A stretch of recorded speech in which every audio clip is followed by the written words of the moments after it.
जय श्री गणेशाय नमः। प्राचीन काल में एक नगर में एक ब्राह्मणी अपने छोटे पुत्र के साथ रहती थी। उसके पति का स्वर्गवास हो चुका था और वह अत्यंत निर्धन थी।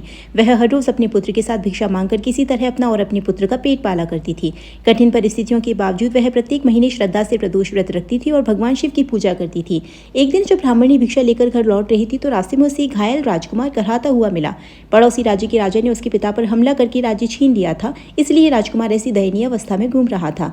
ब्राह्मणी को उस पर दया आ गई और वह उसे अपने घर ले आई तथा अपने पुत्र की तरह ही उसका पालन पोषण करने लग गई। ब्राह्मणी के घर में ब्राह्मण पुत्र और राजकुमार दोनों साथ रहने लगे। ब्राह्मणी नियम पूर्वक सोम प्रदोष व्रत करती रही।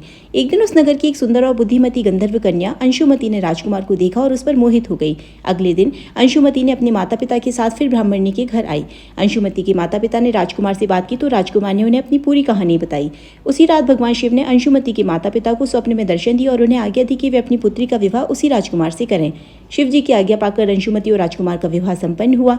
विवाह के बाद गंधर्व राजा अंशुमति के पिता की सेना और मदद से राजकुमार ने विदर्भ नगरी से शत्रुओं को खदेड़ दिया और अपने पिता के राज्य को पुनः प्राप्त किया।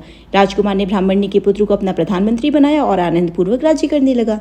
मान्यता है कि जिस प्रकार ब्राह्मणी के श्रद्धा पूर्वक प्रदोष व्रत करने के प्रभाव से राजकुमार और उसके पुत्र का भाग्य बदल गया, उसी प्रकार भगवान शिव अपने सभी भक्तों को सुख, समृद्धि और उत्तम स्वास्थ्य प्रदान करते हैं। सोम प्रदोष व्रत करने से चंद्र दोष से भी मुक्ति मिलती है और वैवाहिक जीवन खुशहाल रहता है। ओम नमः शिवाय।